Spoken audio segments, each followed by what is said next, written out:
विहान अच्छे से बनाने दो बॉल। ये कौन सा भांग पड़ा, इधर से पढ़। आज विहान को उसका भाई रेडी कर रहा है। जो भी बहुत गंदा है।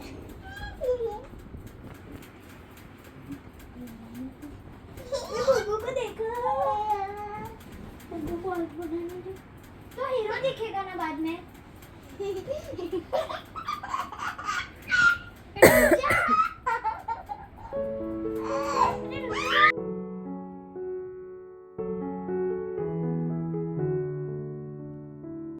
Welcome back to my blogs. कैसे आप सब, आई होप कि आप सब ठीक होंगे। तो आज है संडे और हस्बैंड गए ऑफिस पे क्योंकि उनको विसर्जन के दिन छुट्टी देने वाले थे, इसलिए आज उनको जॉब पे जाना पड़ा। और मैं अभी जस्ट नहा के आई हूँ और अभी मुझे घर के जो काम है वो करना है, क्योंकि आज मैं बनाऊँगी डोसा, क्योंकि रात का जो बैटर है वो बचा है डोसे का। रात को डोसा बनाए थे इसलिए मैंने, तो वो डोसा बनाऊँगी और बाकी के जो काम है वो भी करूँगी, क्योंकि आज मुझे थोड़े से काम है पेंडिंग, तो वो करूँगी मैं आज। और बने रहे ब्लॉग में। और बच्चे आज संडे तो बहुत ज़्यादा परेशान भी कर रहा है अभी आर्यन को, क्योंकि आर्यन की एग्ज़ाम है पर पढ़ाई भी नहीं करने दे रहा है उसको। तो अभी उसको जल्दी से खाना वगैरह खिला के सुला देते हैं, उसके बाद आर्यन भी पढ़ाई करेगा। तो मेरे घर में हफ्ते में एक बार तो डोसा बनता ही है, और बैटर जो है 1-2 दिन चल जाता है, क्योंकि बच्चों को दोनों को पसंद आता है और हस्बैंड को भी उतना पसंद नहीं है, तो भी वो खा लेते हैं अभी। और मेरा ऐसा होता है, जब भी मैं वीडियो बनाती हूँ तभी मेरा ऐसा पचका हो जाता है और ऐसा डोसा बन जाता है।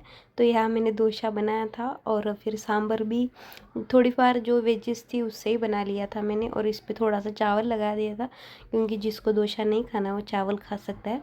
तो यहाँ हम लोग जा रहे थे थोड़ा सा डी मार्ट में सामान लेने के लिए, क्योंकि घर का जो राशन है ऑलमोस्ट ख़त्म ही हो गया था। तो यहाँ हम लोग डी मार्ट में आए थे, क्योंकि घर का सामान भी लेना था। और विहान को मैंने यहाँ ट्रॉली में इस तरह से बिठा दिया था, क्योंकि इस तरह से बिठाने से वो सामान लेने भी देता है और यहाँ वहाँ हाथ भी नहीं लगाता है, नहीं तो इधर उधर हाथ लगा के सारा जो सामान है वो निकाल देता है। तो यहाँ इस तरह से उसको बिठाया।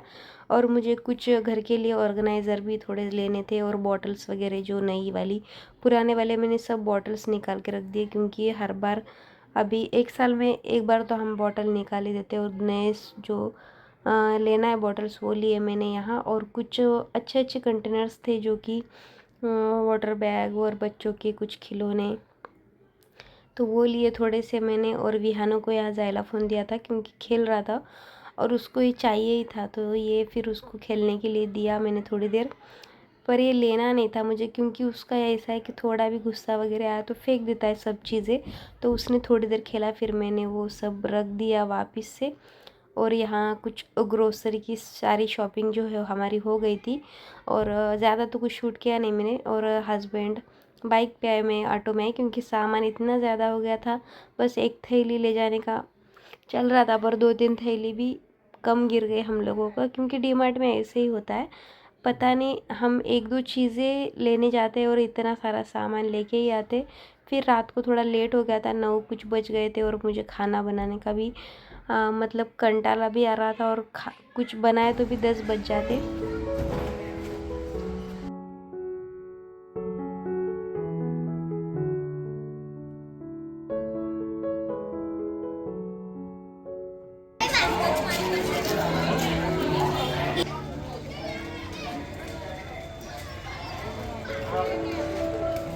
सुदामा और अन्य बाल सखा वालों के साथ यमुना नदी के किनारे खेल रहे थे।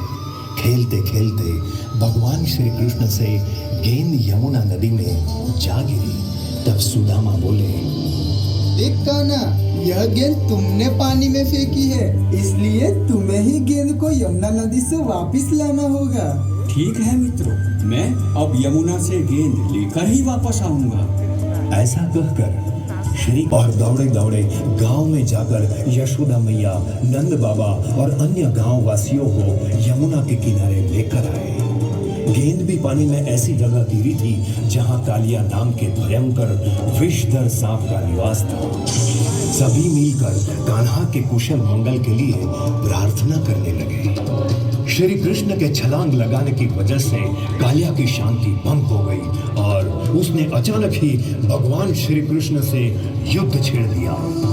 कालिया भयंकर फुंकार करते हुए अपने जहरीले फनों से श्री कृष्ण के ऊपर अग्नि वर्षा करके उन्हें अपने नाग पाश में जकड़ने की कोशिश करने लगा। भगवान श्री कृष्ण भी मंद मंद मुस्कुराते हुए कालिया के हर वार को काट देते। अंत में भगवान श्री कृष्ण छलांग लगाकर कालिया के सिर पर सवार हो गए और कलापूर्ण नृत्य कर कृष्ण की यह आश्चर्यजनक लीला देखकर सभी की आंखें खुली की खुली रह गई।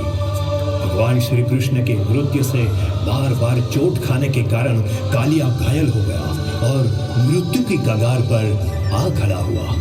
कालिया नाग की ये दुर्दशा देखकर उसकी पत्नियां वहां उपस्थित हुई और भगवान श्री कृष्ण से बोली, त्राहिमाम प्रभु त्राहिमाम, हम पर दया कीजिए, इन्हें क्षमा कर दीजिए प्रभु, इन्हें जीवन दान दीजिए। नाग पत्नियों की प्रार्थना सुनकर भगवान श्री कृष्ण ने कालिया को अभय वरदान देते हुए कहा, कालिया, ये नदी तुम जैसे विषधर जीवों के लिए नहीं है, अतः तुम यहाँ से प्रस्थान करो और समुद्र में रमणीक द्वीप में जाकर निवास करो। जो आज्ञा प्रभु, मैं शीघ्र ही यहाँ से रमणीक द्वीप के लिए प्रस्थान करता हूँ। ठीक है, तुम्हारा कल्याण हो। इस प्रकार भगवान श्री कृष्ण ने कालिया नाग का दमन करके यमुना के पानी को शुद्ध किया और संदेश दिया कि कालिया नाग के नागपाश की तरह जीवन में जब भी मुश्किलें हर तरफ से घेर ले तो अपनी श्रद्धा और कार्यकुशलता से मुश्किलों का सामना करके उसे दूर करना चाहिए। बोलो श्री कृष्ण कन्हैया लाल। तो गणपति का 10वां लास्ट डे था, तो यहाँ अन्नकूट का सब इस तरह से ही करते हैं गुजरात में। और जो भी नाश्ता वगैरह और इतनी बहुत सारी डिशेज भी यहाँ रखते हैं, मुझे नहीं पता कितनी रखते हैं। तो यहाँ प्रसाद वगैरह भी दे रहे थे, वहीं लिया हमने प्रसाद और गणपति के दर्शन करे।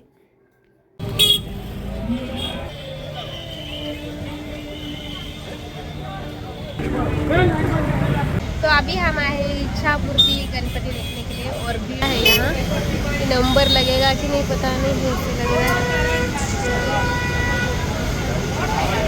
तो यहाँ नंबर तो लगने वाला नहीं था, पर पहचान से डायरेक्ट छोड़ते हैं जिसकी पहचान वाले हो। तो यहाँ इनके ऑफिस में ही साथ करने वाले कलीग से, तो उनका लड़का भी, तो उनका फ्रेंड यहाँ रहता है, तो उसने हमको डायरेक्ट ही दर्शन करवा दिए। और भीड़ तो इतनी ज़्यादा थी, 2 घंटे भी नंबर नहीं लगता। तो हमने जैसे तैसे अच्छे से दर्शन करे और इच्छा पूर्ति यहाँ गणपति और बहुत फेमस है वडोदरा में तो वो देखा।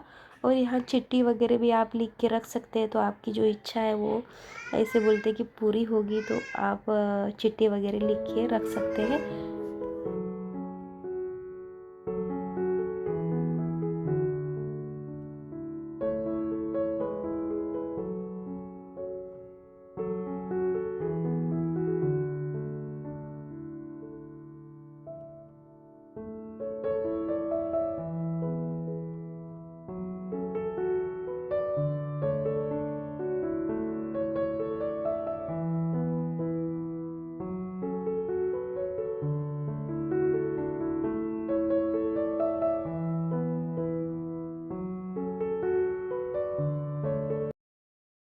गाइस, जो गणपति बाकी थे वो सारे ही देख लिए और आते आते आइसक्रीम वगैरह भी लेके आए, तो अभी वो खाएंगे। और अभी बज रहे हैं 12 बजने आए हैं। तो अभी मकई भी, वो जो रहता है भेड़, वो भी लेके आए, तो वो खाते हैं अभी। तो ऐसा था आज का ब्लॉग। और इतनी ज़्यादा भीड़ थी आज, पता नहीं लास्ट डे था इसलिए। तो सारे गणपति देख लिए हम लोगों ने और अभी खा के सो जाएंगे। और फ्रिज भी होना है मुझे, तो वो भी होती हूँ। आई होप सो कि आज का ब्लॉग आपको अच्छा लगा होगा। अच्छा लगा तो लाइक शेयर और सब्सक्राइब कर